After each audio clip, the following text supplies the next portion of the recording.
अफगानिस्तान में तालिबान सरकार का गठन होने वाला है। एक दो दिन में नई सरकार का ऐलान हो सकता है।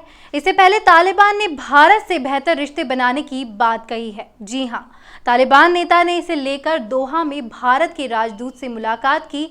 वहीं दूसरी ओर तालिबान के साथ सत्ता में शामिल होने जा रहे आतंकी संगठन हक्कानी नेटवर्क ने भी भारत से रिश्ते की बात कही है। नमस्कार, आप देख रहे हैं मरुधर बुलेटिन और मैं हूं आपके साथ स्फूर्ति सिंह। पाकिस्तानी खुफिया एजेंसी आईएसआई के इशारे पर काम करने वाले हक्कानी नेटवर्क ने कहा कि वो कश्मीरी मुद्दे पर कोई दखल नहीं देगा। ये वही आतंकी संगठन है जिसने कभी काबुल में भारतीय दूतावास पर आत्मघाती हमला किया था। हक्कानी नेटवर्क ने भारत को लेकर अब क्या कहा है, उसके बयान पर कितना यकीन किया जा सकता है, हक्कानी नेटवर्क क्या है और तालिबान से कितना अलग है, तालिबान के अंदर इसकी क्या भूमिका है, आने वाले सरकार में इसका हक्कानी नेटवर्क का कोई रोल होगा, आइए जानते हैं। आखिर हक्कानी नेटवर्क ने भारत को लेकर क्या कहा। हक्कानी नेटवर्क के प्रमुख रियाजुद्दीन हक्कानी के भाई हसन हक्कानी ने CNN को दिए एक इंटरव्यू में कहा कि हम भारत से अच्छे संबंध चाहते हैं। भारत ने पिछले 20 साल के दौरान हमारे दुश्मनों की बहुत मदद की, लेकिन हम सब कुछ भूलकर रिश्तों को आगे बढ़ाना चाहते हैं। कश्मीर के मुद्दे पर हसन ने कहा कि कश्मीर में किसी भी तरह का दखल हमारी पॉलिसी के खिलाफ है। हम इस मुद्दे पर कोई दखल नहीं देंगे। आपको बता दें कि आतंकी संगठन पाकिस्तान के इशारे पर काम करने के लिए जाना जाता है। तालिबान के सत्ता में आने के बाद एक्सपर्ट्स को अंदेशा है कि भारत अफगानिस्तान रिश्तों में एक बड़ी बाधा हक्कानी नेटवर्क भी है।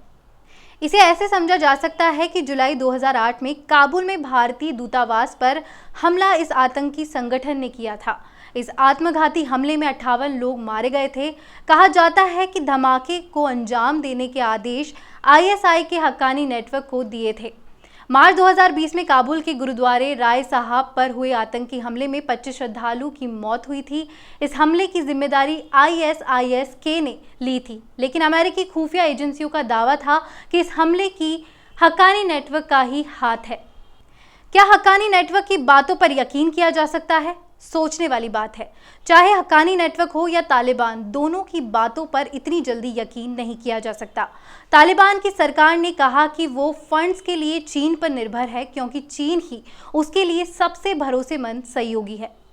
वहीं दूसरी ओर हक्कानी नेटवर्क और तालिबान के सहयोगी रहे अल-कायदा ने तालिबान की जीत के बाद तालिबान से इस्लाम के दुश्मन से कश्मीर और दूसरी कथित इस्लामी ज़मीनों की आज़ादी का आह्वान किया। भारत के साथ अच्छे रिश्ते रखने की बात करने वाले तालिबान के प्रवक्ता सुहेल शाहिद ने इस इंटरव्यू में कहा कि तालिबान को कश्मीर समेत पूरी दुनिया के मुसलमानों की आवाज़ उठाने का हक है।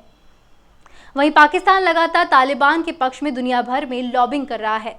तालिबान की सत्ता में चीन, पाकिस्तान जैसे देशों का दखल साफ दिख रहा है। ऐसे में इससे इनकार नहीं किया जा सकता कि पाकिस्तान जैसे देश तालिबान और हक्कानी नेटवर्क का भविष्य में भारत के खिलाफ इस्तेमाल कर सकते हैं। आखिर हक्कानी नेटवर्क और तालिबान के बीच क्या रिश्ते हैं और तालिबान के अंदर हक्कानी नेटवर्क की कितनी बड़ी भूमिका है, आइए जानते हैं। दरअसल हक्कानी नेटवर्क का गठन पूर्व मुजाहिदीन कमांडर जलालुद्दीन हक्कानी ने किया था। 1980 के दशक में जलालुद्दीन ने अमेरिकी खुफिया एजेंसी CIA की ट्रेनिंग और फंडिंग से इसे शुरू किया था। CIA ने उस वक्त अफगानिस्तान पर काबिज सोवियत संघ के खिलाफ लड़ने के लिए इस तरह कई लड़ाकों की मदद की। उस दौर में जलालुद्दीन एंटी सोवियत जिहाद के हीरोज में शामिल था। अफगानिस्तान में सोवियत सरकार के पतन तक जलालुद्दीन ने ओसामा बिन लादेन सहित कई विदेशी जिहादियों को साथ अच्छे रिश्ते बना लिए थे। 1990 के दशक में जब तालिबान अफगानिस्तान की सत्ता पर काबिज हुआ तो जलालुद्दीन ने उससे हाथ मिला लिया। 1990 की तालिबान सरकार के दौर में जलालुद्दीन हक्कानी एक अफगान प्रोविंस सरकार का border and tribal affairs minister था। 2000 की शुरुआत में हक्कानी का तालिबान के भीतर प्रभाव बढ़ा और उसे मिलिट्री कमांडर बना दिया गया। 9/11 के वर्ल्ड ट्रेड सेंटर अटैक के बाद जब अफगानिस्तान में अमेरिका का दखल बढ़ा तो हक्कानी नाटो सेनाओं के खिलाफ युद्ध में लड़ा। कहा जाता है कि उस दौर में ओसामा बिन लादेन को अफगानिस्तान से बाहर निकालने में भी हक्कानी का ही हाथ था। 2010 के दशक की शुरुआत में हक्कानी नेटवर्क ने अफगानिस्तान में अमेरिकी सेना पर एक के बाद एक करके कई आत्मघाती हमले किए। इसके चलते 2012 में अमेरिका ने हक्कानी नेटवर्क को आतंकी संगठन घोषित कर दिया। अपने आत्मघाती हमलों के साथ ही हक्कानी नेटवर्क कई किडनैपिंग में भी शामिल रहा है। 2018 में जलालुद्दीन हक्कानी का लंबी बीमारी के चलते निधन हो गया।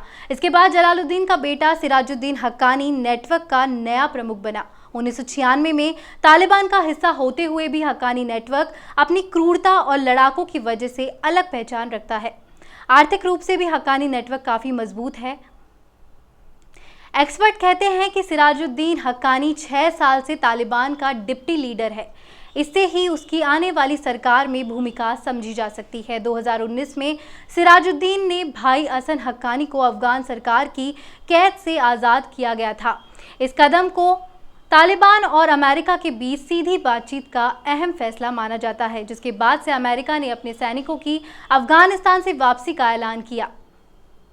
पिछले 2 दशक में हक्कानी नेटवर्क ने अफगानिस्तान में कई बेहद घातक हमले किए। 2012 में अमेरिका ने इसे आतंकी संगठन घोषित कर दिया।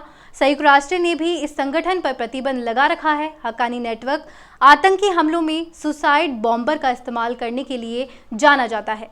तालिबान के अंदर हक्कानी नेटवर्क की कितनी बड़ी भूमिका है, इसे जानने के लिए पूर्वी अफगानिस्तान में हक्कानी नेटवर्क का प्रभाव सबसे ज़्यादा देखने को मिला है। अफगानिस्तान में प्रभावी इस संगठन का बेस पाकिस्तान की उत्तर पश्चिमी सीमा है। पाकिस्तान के उत्तरी वजीरिस्तान में तो इसकी समानांतर सरकार भी चलती है।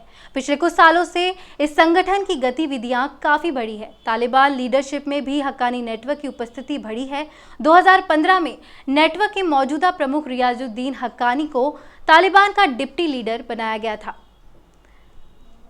सिराजुद्दीन का छोटा भाई हसन एक समय अफगानिस्तान की जेल में बंद था। उस वक्त भी अफगान सरकार में उसे मौत की सजा सुनाई गई थी।